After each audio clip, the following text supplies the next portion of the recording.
The theme I'd like to speak about this evening is freedom from fear and anxiety. I want to look a little bit into this possibility that exists for us as human beings to live a life that is free of fear, free from the influence of fear, and a little bit investigate some of the ways of working with fear that are available to us. So, one of the sort of most obvious things in a way, maybe not to say, about fear is just how common it is. It can be quite easy to feel as if, wow, I'm the only one who experiences this kind of fear or whatever. It's just how common it's. As human beings, we are subject to fear, and we all know what that is. The Buddha tells a very unremarkable story, a very ordinary sounding story. He says, sometime after he left the palace when he was a young man, and he was practicing for understanding, practicing for awakening, and he was in different places, staying in forests and caves and things, and would be meditating, and would hear a squirrel or a bird rustle the leaves in the forest, and would be completely shaking with fear. And he said he made himself continue sitting, or if he was doing walking meditation, he made himself continue walking, or if he was doing standing meditation, he made himself continue standing until the fear subsided. Okay, it's not a very remarkable story. But what it points to, one of the things it points to, is just how common fear is. Just how common fear is. It also implies something there, that fear is a workable energy, that it's something that we can learn to work through and work with, that we can get beyond it. I think sometimes, even if that doesn't feel like a very real possibility for us, sometimes even in the middle of fear, when the fear is strong, sometimes there's just a whisper of something, a whisper of a sense of the possibility of freedom. It can be there in the fear, with the fear, through the fear.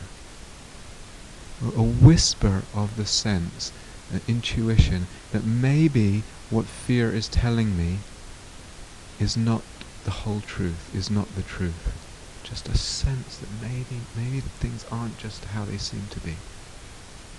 Maybe we also have a sense, even in the fear, that this fear, the presence of the fear, is actually closing the heart to love. It's literally constricting the heart's capacity to open in a wide and a deep love.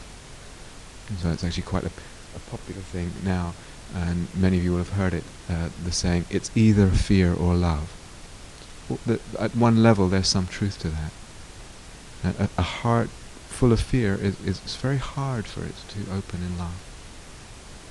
We definitely see the opposite, that when there's fear, how quickly the movement is towards violence. So we see it certainly in individuals, you see it also in countries, in nations, and in ideological groups. And there's fear, and they feel they're threatened, that the movement is towards violence and war and all that, and we see that. And it's interesting, when we reflect on fear, we just consider it as an energy in our life, how many different kinds of fear there seem to be. Seems like we can be afraid of almost anything or anything. So certainly we can be afraid of the body. We talked this morning about the body. We can be afraid of injuring ourselves, afraid of getting ill, of getting sick, afraid of the aging process. How will that be for me? What will I look like? What will it feel like? Afraid even of coming in the meditation hall because there might be some physical pain. We can be afraid of our emotions. What will come up for me? Will I be able to handle it? What if an overwhelming emotion comes up? What if overwhelming grief or sadness or loneliness comes up, or rage? How many people are really unafraid of the whole range of their emotional life?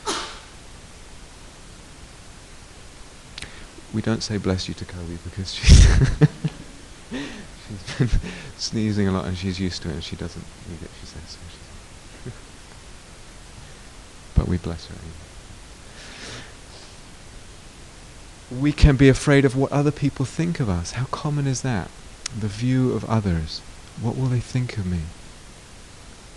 We can even be afraid of the view we have of ourselves, that we may be bad or unworthy or We can be afraid of certain forms. So it might be before the retreat, you think, God, a week of silence, a week of... Then you see the schedule, sitting, walking, sitting, walking, sitting. It's a form, and we think... or marriage, the night before marriage, and the groom is like, oh, what am I doing now? Or afraid of divorce, another form, into singlehood, if there is such a thing, whatever it's called. Non-marriage, these are all forms. We can be afraid of forms. There's a story from one of the Hindu traditions. In this particular tradition of the Hindu tradition, they believed that the guru, the teacher, could give awakening or enlightenment to his disciples if he so chose to do that, or she so chose to do that. So could just touch them or look at them in a certain way and they would be awakened. And this particular guru was sitting one evening with his circle of disciples, and in the quiet he said, whoever wants complete liberation, whoever wants complete freedom from the ego, step forward and I will give it. Silence. No one moved. So second time, whoever wants complete freedom, step forward. Nothing. Third time, nothing. And he said, the offer is withdrawn. I don't know. I think he was, we have a saying in English, calling their bluff, showing them, can even be afraid of freedom. Actually, fear can land on anything and we can be afraid of anything.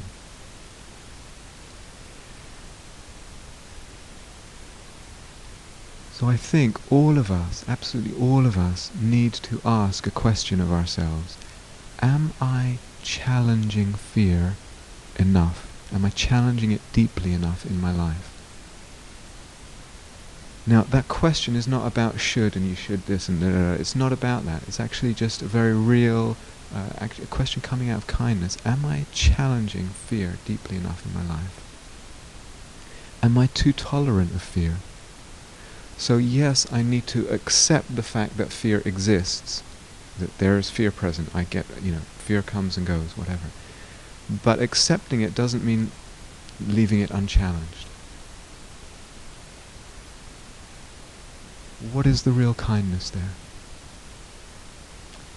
Sometimes fear operates in our life and we're not even aware of it operating. So sometimes it's very obvious, it's very clear when we're feeling fear. Other times it's running through and it's not even that obvious. It's not, we're not recognizing it going on. We don't realize it's going on. But it's driving our choices and our responses to things. I have a friend, many years ago, and she inherited quite a lot of money, and we were friends, still are friends, good friends, and a long time ago, and we were talking, and she was unhappy. She had been unhappy for quite a long time, and we were talking about happiness and unhappiness one evening, and talking sort of about what gave rise to happiness, and I said something about generosity being a quality that brought happiness with it, and very, very lightly suggested that maybe she'd donate some of this money that she had inherited. And not to me, but just in general. And it was so funny, at the time it was a complete closed door. Just it was a totally non-conversation, it just was stop. And there was actually fear of, well, what if I won't be able to buy the kind of house that I want, and da-da-da. And it wasn't, she wasn't conscious of it as a fear, because she just didn't go there as an option. It just was a closed door. Sometimes fear too is masked as something else. It looks like something else. It can look like desire sometimes. I have another friend who's she works in the theatre, and many years in the theatre as an actor and a director and producer and different things. But a while ago, she began to realize that a lot of this kind of energy that she brought to her work, that she thought was passion, was actually a mask for fear, and that she was very afraid at a very deep level that if she gave up that work and that identity in that work, that she would be overcome with a feeling of emptiness and not knowing who she was, and a feeling of hollowness and a lack inside. And that's not, I'm not at all implying that passion is always that way, not at all. And passion is something that's, I think, totally crucial to our being. We need genuine, deep passion in life. But there's sometimes that fear can actually show itself, look exactly like something else. And it's a bit of a mask. It wasn't completely that, of course, and now, this is years ago now, she's actually gone through a whole process. It's much more genuine now. Sometimes even on retreat, and when we don't have, you may have noticed this, I don't know, we don't have control over what we're eating. So whatever food it is gets put out 3 times a day here, and at whatever it is, 5:30 is the last meal of the day. And so sometimes on retreat there's this sense of, well, let me take more, and it looks like desire, it looks like greed or hunger, but it's actually coming out of fear. What if I feel hungry later on? What if I don't have enough?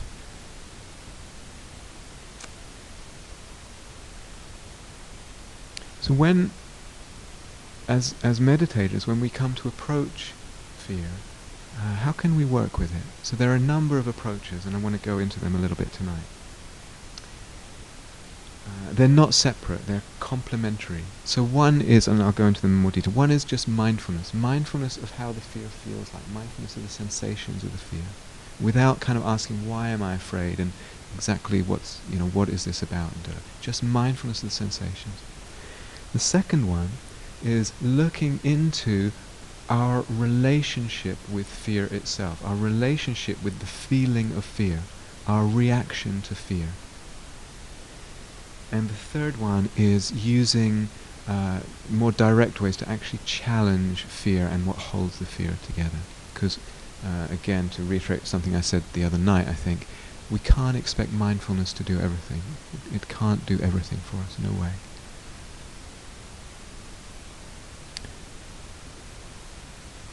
So one question, and it's kind of seems maybe like a very basic question, but what is fear? What is fear? What is anxiety? So we have a sense that we're very clear what it is, but oftentimes fear comes up and we don't hang out with it long enough because it's so unpleasant. We flee it. We don't hang out to find out what exactly is this thing that has so much power and so much authority in my life. What exactly is it? So when we begin to actually turn around and look and ask this question, what exactly is this experience of fear? What we can notice is that there are body sensations. We're all familiar with this. If it's strong fear, the heart is pounding, or in English we say the tummy has butterflies. Do you say that? Yeah, butterflies in the tummy. Sometimes the hands are sweating, whatever. That's very strong physical sensations. But even if it's not so strong, there's some physical sensations there. They're usually unpleasant physical sensations, and our reaction to them, which is aversion, don't like. So there's the unpleasant bodily sensations and our reaction of aversion. Second aspect of fear is what's there in the thinking life, what thoughts are going on.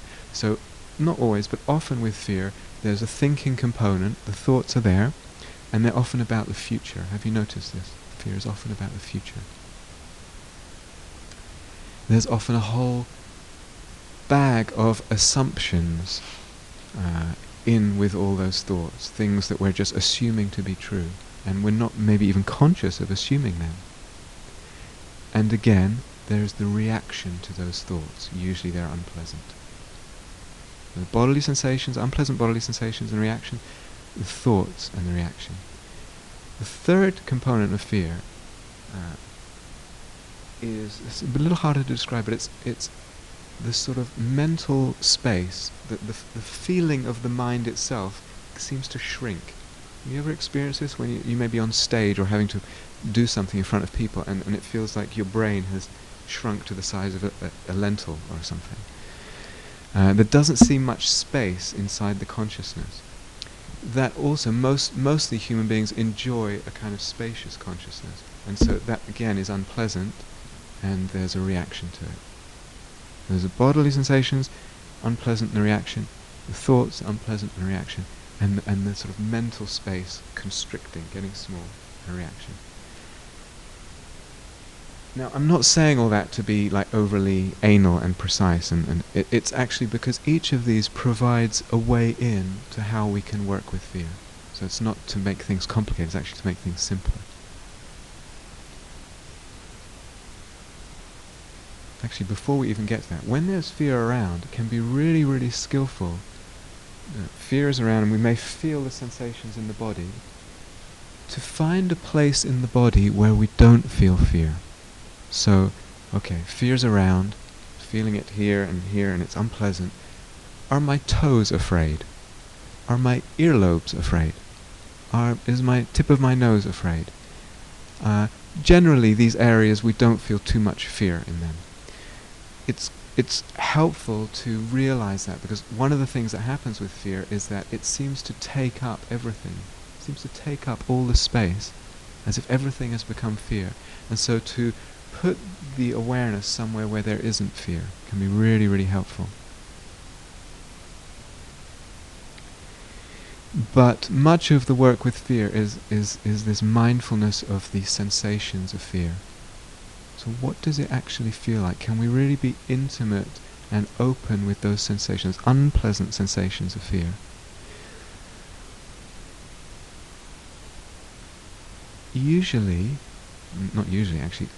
Always, when there's fear, we may or may not realize this, but there's fear of fear. There's fear of fear. We're actually afraid of the experience of fear. If we can begin gradually to learn to work with the sensations of fear, the physical sensations, and learn to open to them and be with them, slowly, gradually, we develop this sense of, it's okay, it's just some fear, it's just some unpleasant sensations. I can be with it. It's almost as if the mindfulness, the awareness can get around it, accommodate it. It can be handleable. That's huge. That's really, really significant. Just this mindfulness of the sensations of fear. If you want, at different, not necessarily on this retreat, but at different times in one's life, one can even, in the meditation posture, when there's a certain amount of calmness with the breath and you just feel relatively peaceful, then reflect, think about, bring to mind what it is that makes you afraid.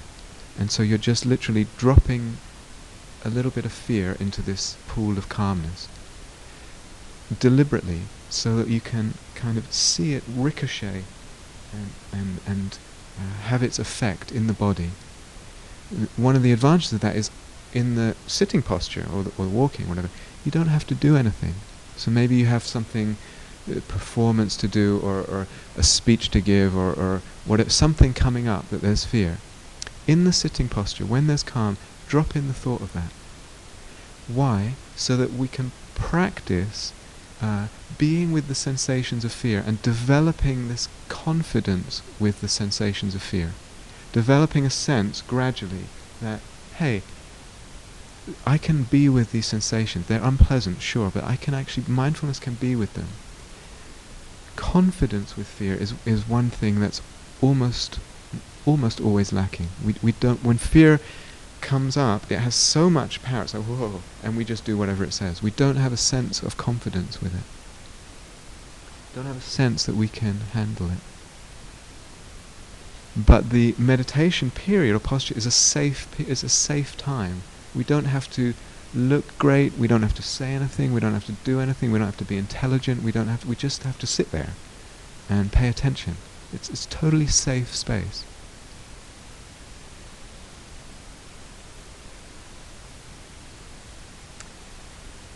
So there's the mindfulness and developing that capacity. Then there's this second piece, looking into the relationship that we have with fear, our reaction to fear. Now, and our relationship to the sensations. And as I've already said, actually, usually that relationship is one of aversion. Get rid of it. I don't like it. I want it to go away. Or being afraid of it and actually fleeing it, running away. But this is very, very interesting, this piece, because the aversion to the feeling of fear, or the fear of fear, is not a neutral factor. It's not something that just kind of happens to be there on the side.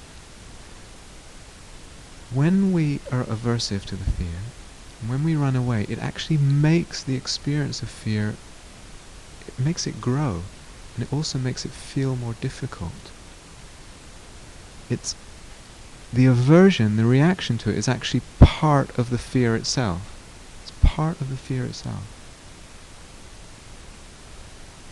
What happens when we run away from the unpleasant sensations? Where do we run to? Where do we go to? Most of us can't help it. We go straight up into the head. All the energy goes from here in the body, where it's difficult and unpleasant, goes up into the head, where there's already a lot of thoughts swirling around. All the energy's gone up there, adding energy to that. It zips around even faster, even more thoughts, and that adds to the fear, and the whole thing spirals and gets worse. Usually those kind of thoughts that are going around with fear are not helpful, and it's just adding to them.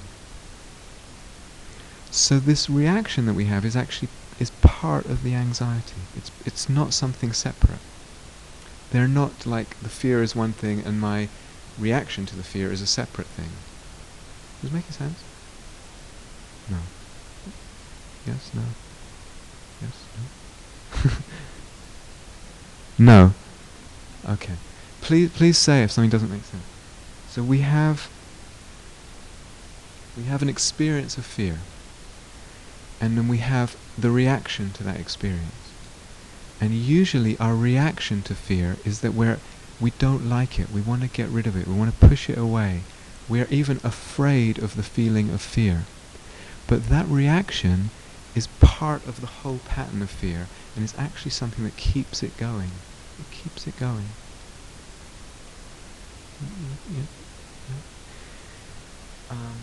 Not to take my word for it. Don't take just because I'm saying it and I'm the teacher. You can actually check this out. It's amazing. One can actually check this out. If I can find some way of taking away that reaction to the fear, relaxing that reaction, the fear cannot support itself. Cannot support itself. It cannot carry on without my aversion to it, without my wanting to run from it or be afraid of it. So this is something that we can really check out for ourselves and know is true for ourselves.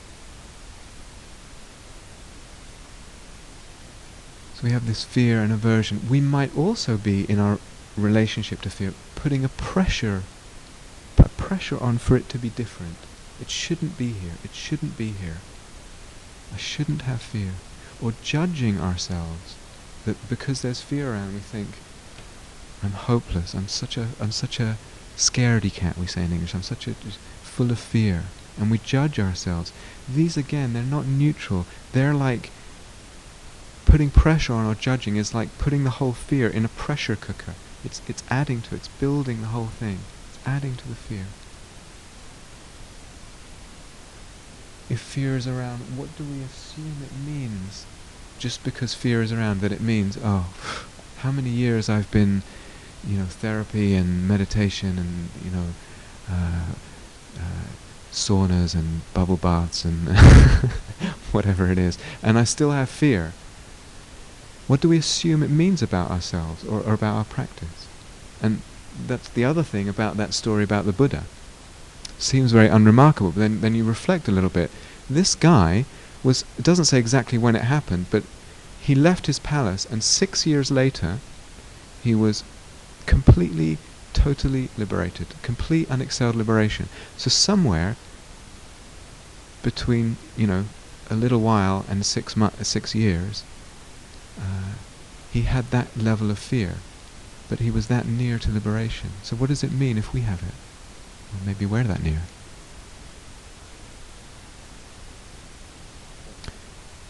Can we have kindness with fear? Can oftentimes kindness goes out the window. We need to recognize the humanity of having fear. It's human to feel fear.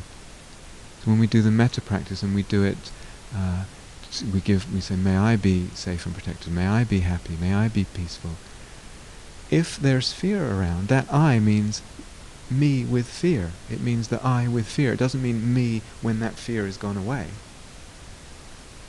Can we include it in what we give kindness to? Can we see the humanity of it? This is really crucial. Can we also have kindness and acceptance for the fear itself? Okay. So if we're saying the primary reaction to fear is aversion, pushing it away, fear of it, what if we experimented, and again this is something you can really check out for yourselves, what if we experimented with a way of working with fear that instead of trying to really be just mindful of it, we actually completely tried to welcome it, completely open the doors of consciousness to the physical sensations and said, come, it's okay, you can be here, there's plenty of space for you, you can be here. Completely welcoming the physical sensations of fear, going really overboard on welcoming. Now I know that probably sounds a little bit cuckoo, but try it. To me it's one of the most powerful ways of working with fear. It's very, very interesting. What's happening then? I'm pulling the rug out of this typical reaction that's the fear of the fear and the pushing away and the aversion. I'm doing the opposite.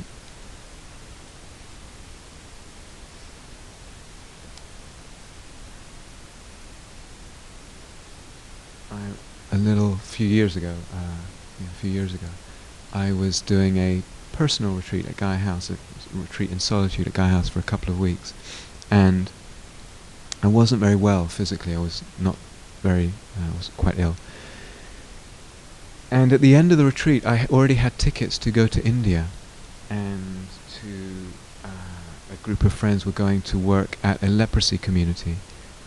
To offer some service there and meditate and live together and offer some service. And I really wanted to go, and I wasn't very well, and I was doing my meditation, my practice in this couple of weeks, and just very, very slight in the background, these thoughts kept coming in about my health and will I be okay when I go to India? Will I get because I had been to India 20 years before and got very ill, and actually never really been the same since, digestive and things.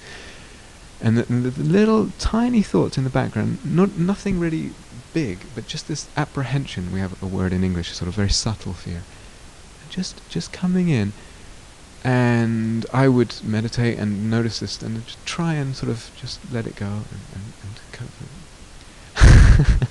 And having meditated for, by that time, 20 years or whatever, I don't know, I can't remember, but quite, different techniques and a lot of sophistication, a lot of sort of meditative kung fu, basically, and was trying all this stuff to basically get rid of it, in essence, until I finally realized, I'm basically trying to get rid of it, and it's the most obvious thing dawned on me.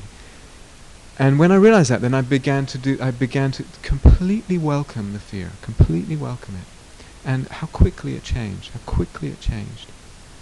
And it felt like, at first it felt like, so, okay, now, as if the fear was like a little young part of me that was afraid about his health.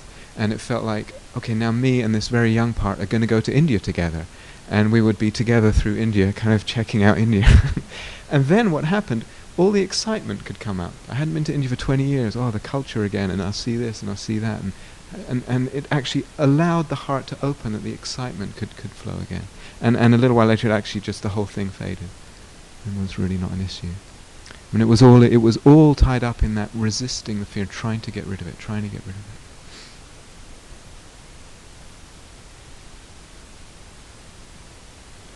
So when I said, what does fear involve, I said the third aspect was this mental space, and the way the feeling of the space of the mind seems to shrink, so to have shrunk.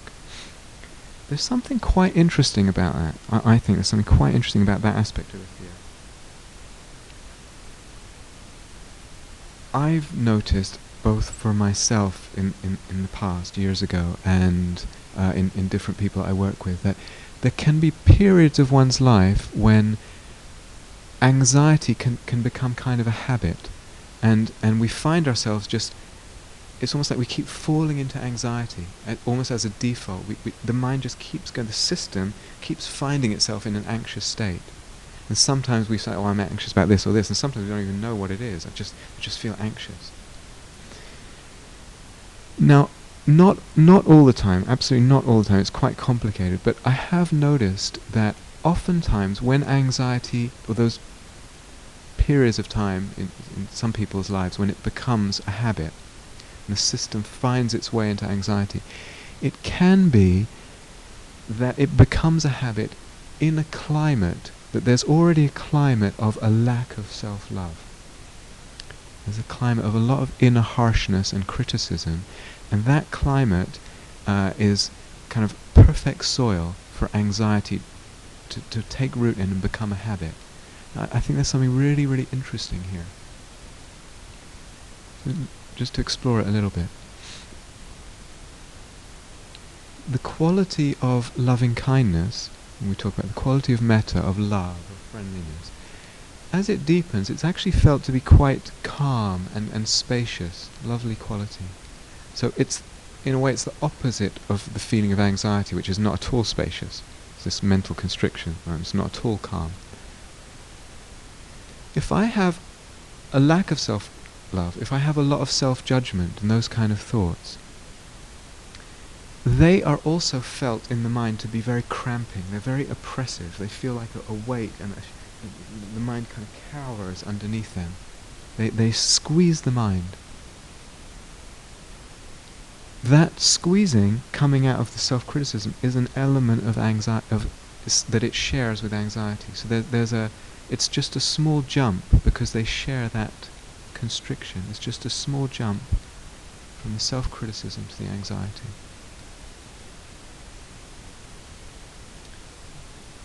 Certain kinds of fear are also very, very common when there's a lack of self-love.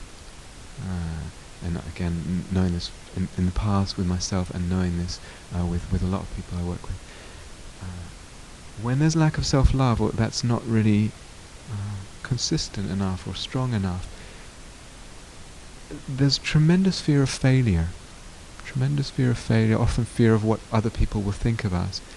And sometimes even a deeper fear, a fear that we may be at some very deep level inside ourselves bad.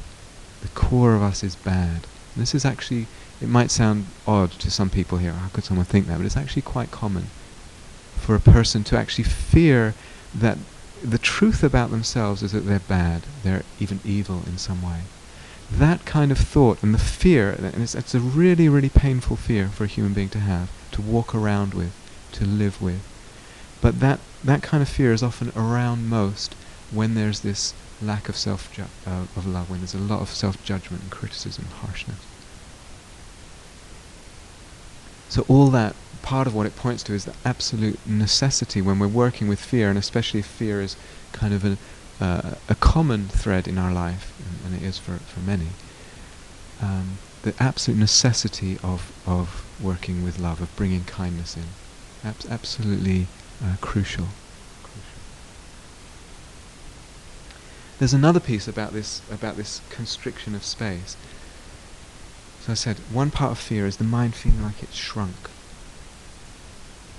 sometimes, many times, can be really helpful when there's fear to actually deliberately open the mind to a sense of space.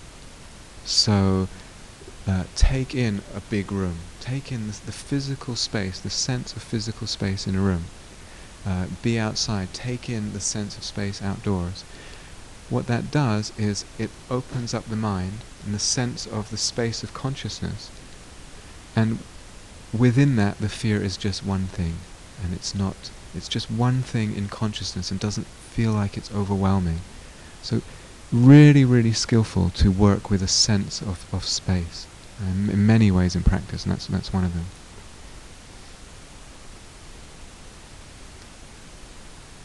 Okay, so right at the beginning I said there was three ways of working with fear. There's the mindfulness, there's the looking into the reaction and the relationship we have with fear, and there's also challenging in a bit more deliberate way, a bit more active way. So oftentimes when fear is around, it has a lot of power, and it says, do this, and we do that. And it says, don't do this, and we don't do that.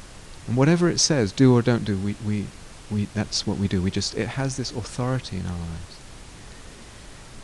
Sometimes we need to challenge fear, not so much by awareness and mindfulness and all this, sometimes by actually just doing exactly what it says not to do, and not doing exactly what it says not to do. You know what I'm trying to say. Doing the opposite of what fear says. We challenge it by doing. Now I'm going to put something out here as an option with all kindness and a lot of spaciousness, but a retreat is a very good environment where that's a possibility. So, and it doesn't have to be limited to retreat, and it's just a possibility, and again there's absolutely no shoulds here. But what are some of the ways that we get a little bit afraid? And I'm not even talking about big deal fears. It's sort of more of that undercurrent of fear that we hardly even realize. Say around food.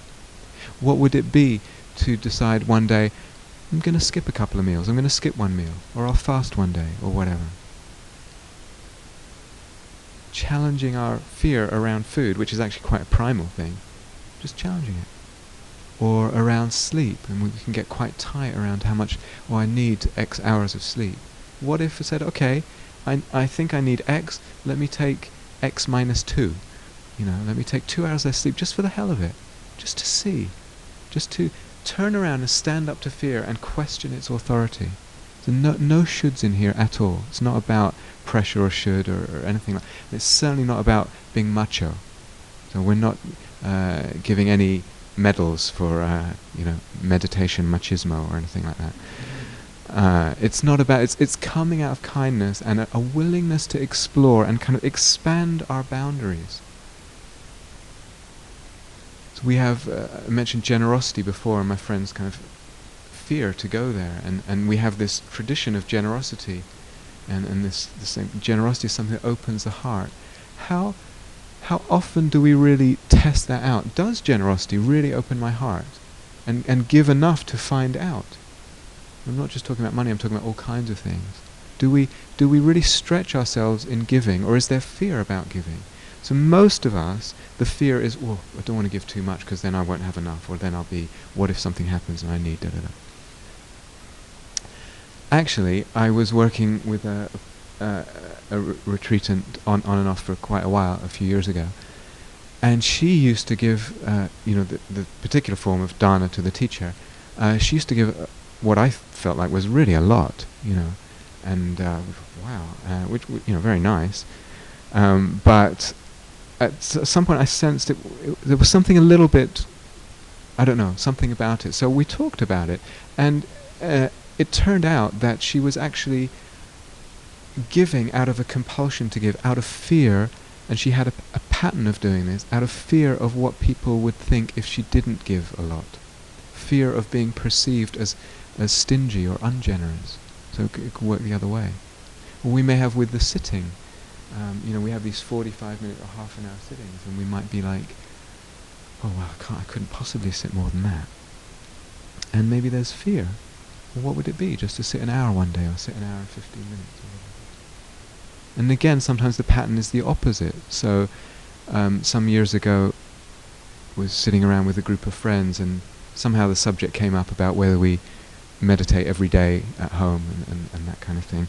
And someone was asking everyone, and we were sitting in a circle, and one of my friends, Dave, was asking everyone in the circle, do you da-da-da.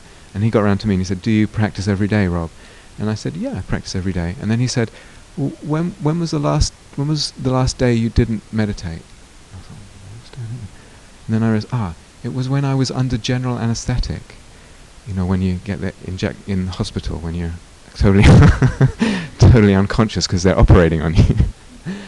And I thought, well, maybe I'm afraid of not sitting. Maybe I've become attached to this sort of super bright, clear mind, you know, pristine awareness. Is there fear there? And it's like, it can be hidden. What would it be to shake the whole thing up? What would it be to shake it up? Coming out of kindness, not coming out of shit.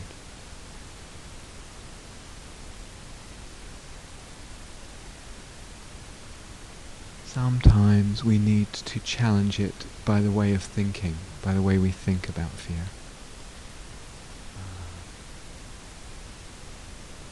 When there's fear, what are we believing? What beliefs are going unquestioned? What thoughts are there that we are reacting to? About the situation that we're afraid of?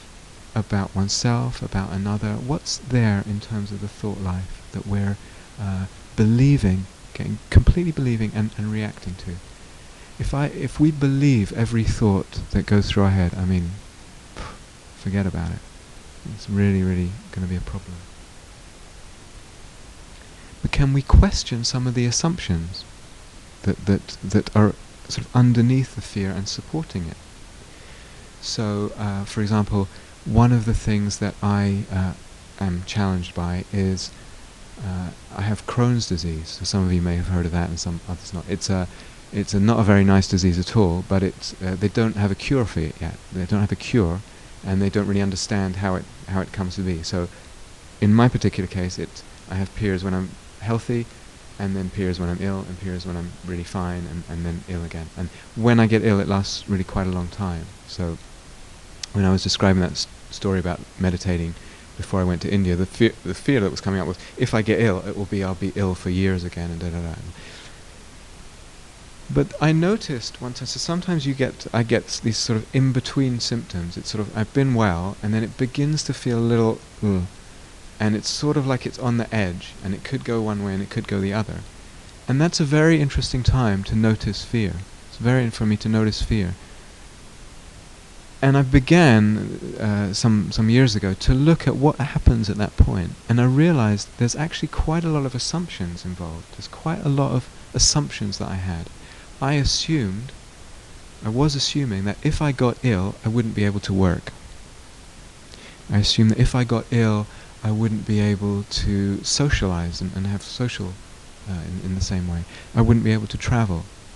And that was then, it's, oh no, if I get ill, it will stop me doing all this stuff. But then I thought, hold on a minute, is that even true? And I remembered the last times I got ill, and I still worked. It was slower, but I still got I actually got quite a lot done. It was slower, okay. I still traveled. It was more complicated, but I still traveled, and I still had all kinds of social relationships, including intimate relationships and all of that.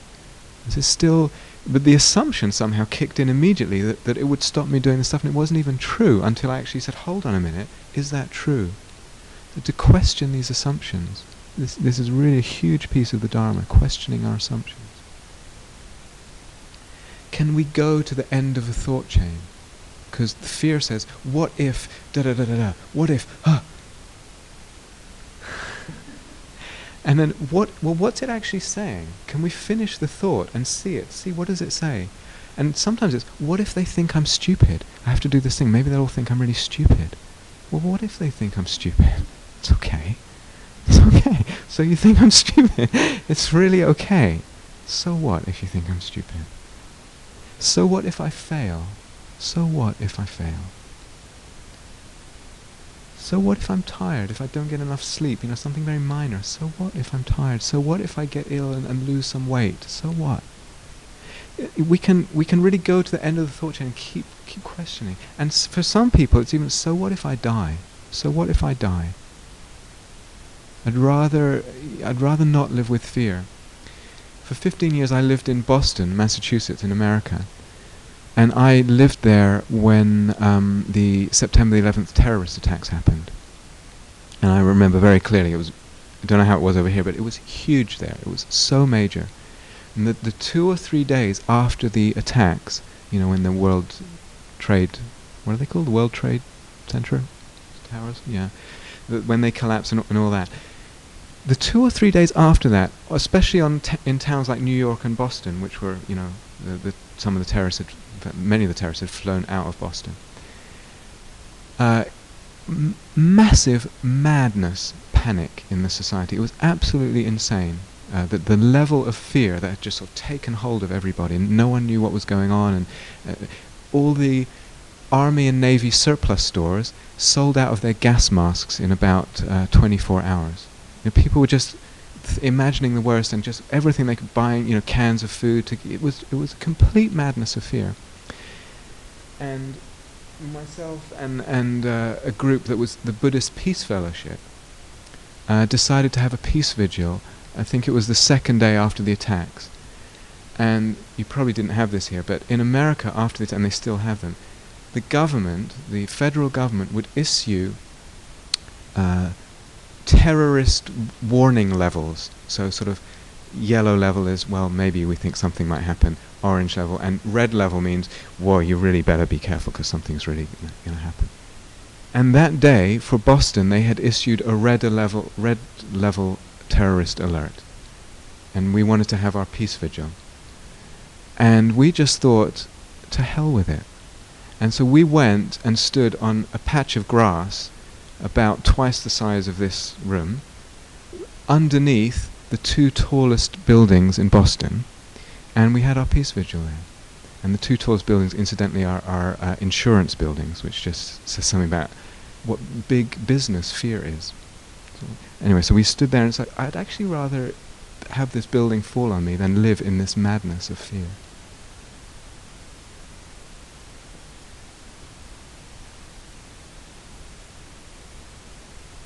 So oftentimes this assumption, still talking about the assumptions, oftentimes we assume a lot without realizing it about what we need to be happy, or about what we need in general.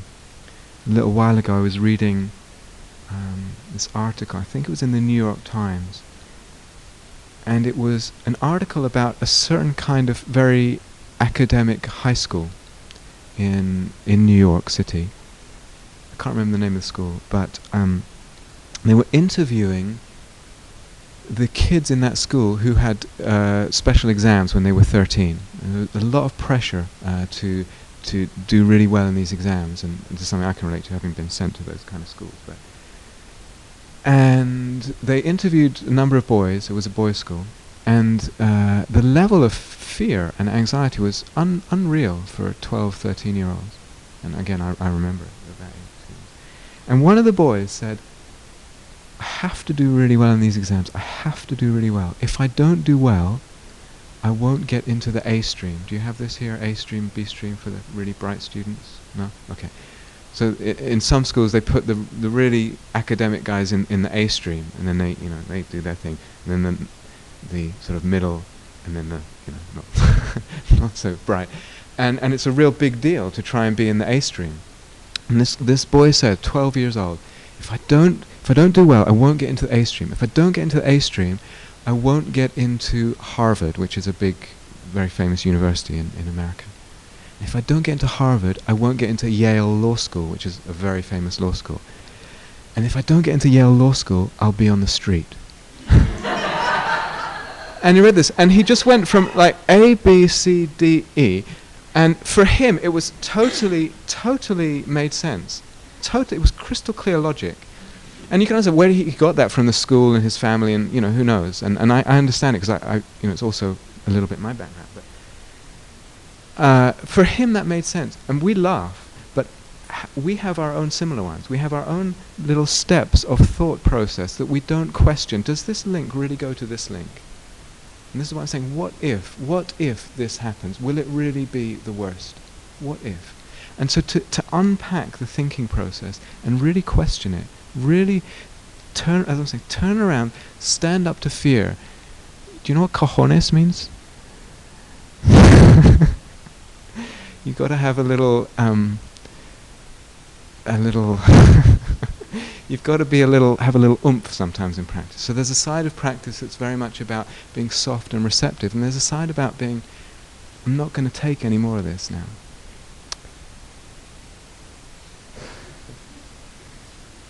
So we think another very common fear, the fear of will others approve of me? As I said, will they think I'm okay? Why does that have so much power in our life? That's a really interesting question. Why does that have so much power? Why are we so anxious about what people think of us? One of the reasons, I think, is that we actually don't have yet enough of a reservoir of happiness inside. We don't have that. When that's there, and this is part of all this cultivation business that I keep going on about, when that's there, the more inner happiness we have, the less it matters what people think, what they think, whether they approve of us or not. It just matters less. We literally begin to have a confidence in life, and it's not a cold kind of arrogant thing. It's just there's just a confidence there.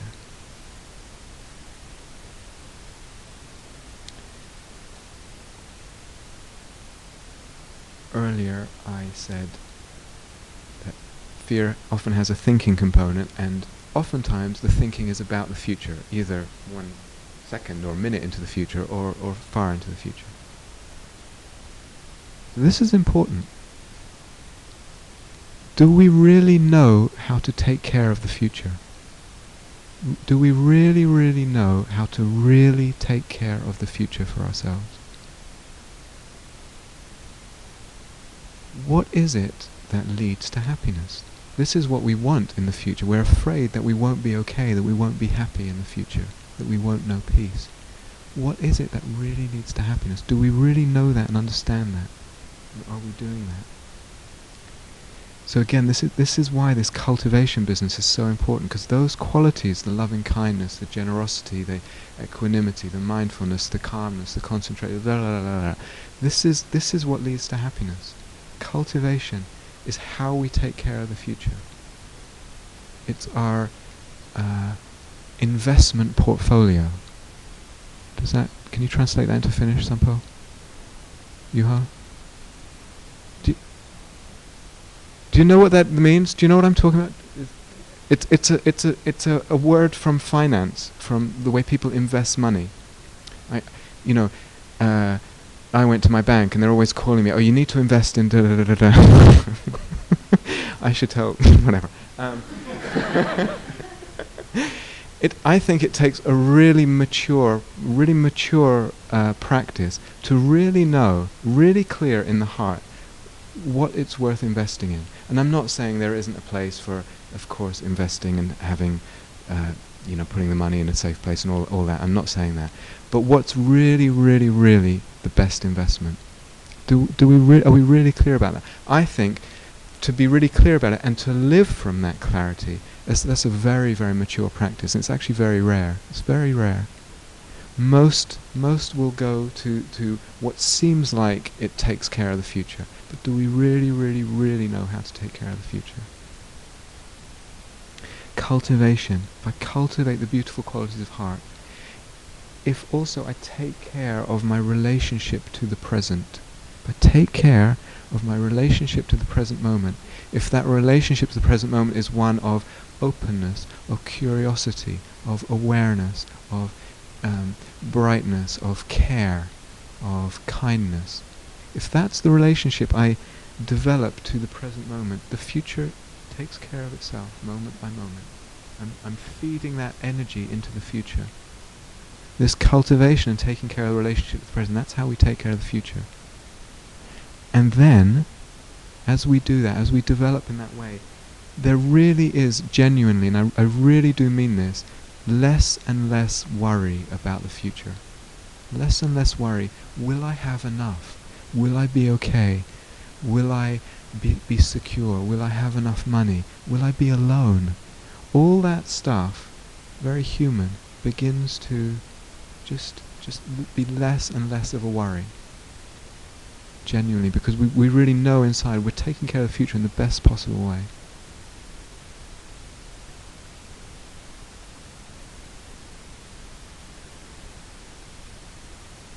All fear involves the sense of self, involves the sense of ego. Without the ego, there can't be fear. Investigating the ego is a huge part of practice. It's a lot of the thrust of practice. I'm actually not going to go into it in this talk. We'll see whether we get to that particular area of the Dharma on this retreat. But it's actually one of the most important and deepest and most central aspects of the Dharma. Seeing through this ego, this sense of self. And so the fear has nowhere to kind of hold on to. Just finally, I want to talk about just one other possible approach to fear. So we tend to think, and it seems obvious to us, that we have a thing or an event, some situation, and the fear. And that is our reaction to the thing. We're afraid of that thing, we're afraid of that event, we're afraid of that situation, afraid of that person, whatever it is. And there's the thing, and here's my fear. And it just happens that I could have this is my relationship to it, my reaction to it is one of fear. But I could have a reaction of curiosity, of calmness, of equanimity, of all kinds of things, openness. And we tend to assume, there's the thing, the event, the situation, and here's my reaction, and it just happens to be fear. As if they were two separate things. As if they were separate. As if the thing and the event and the situation was one thing, and the fear was another. But that's not the case, and this is a really, really important point in the Dharma. It's not the case that there is an object, and there is the reaction to the object. It's actually, at one level it's true, at one level it's really not true. The reaction I have is always colouring and shaping and kind of building my perception of this thing, of this event. Always, always, always. No matter if my reaction, my response to it is one of kindness, equanimity, mindfulness, fear, excitement, hatred, all of that. Any mind state I have is colouring this thing. It's making this thing.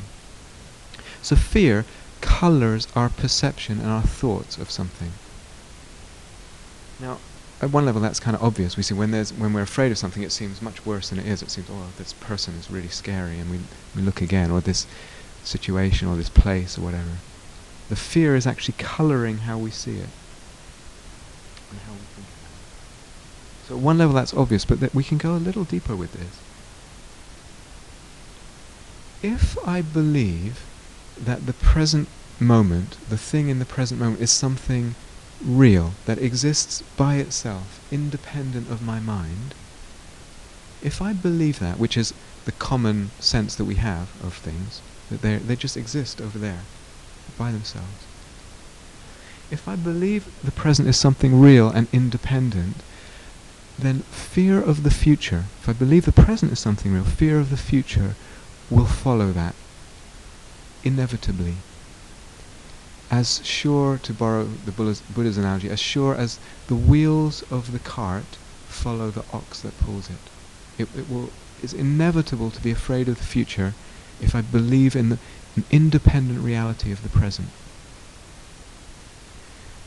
But if I begin to see that the present is always being coloured by the mind, whatever my mind state is, it's always colouring, it's always shaping and creating the present moment. Whatever it is, I can see that. I can see that in the present moment. I can see it with the past. I think about my childhood, I think about a relationship I had, whatever, and it's like, in a certain mood, in the present moment, it seems, oh, that was fantastic, what an idyllic, lovely, In another mood, it's like, terrible, it's awful. I see the past depends on the mind state in the present. The present, what's out, seems to be out there, depends on the mind state in the present. The future, which I'm afraid of, is exactly the same. The future is only going to become the present and then become the past. So we say the past and the present, they're empty of existing independently, the future is also empty. It doesn't exist in a real independent way.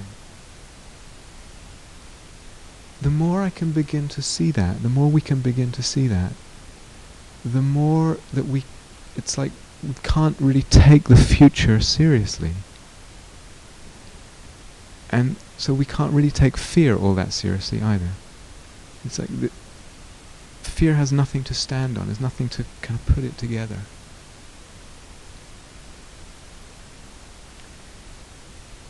So all of these approaches, and I know I've covered a lot of territory, but all of those approaches are actually available to us. There's nothing unreachable in any of what I've said at all. It's all available to us as approaches and ways to work with fear. We can do this, we can discover this. This is a real possibility for us. Does it take practice? Sure, it takes practice. But is it possible? Yeah, definitely, absolutely, for everyone.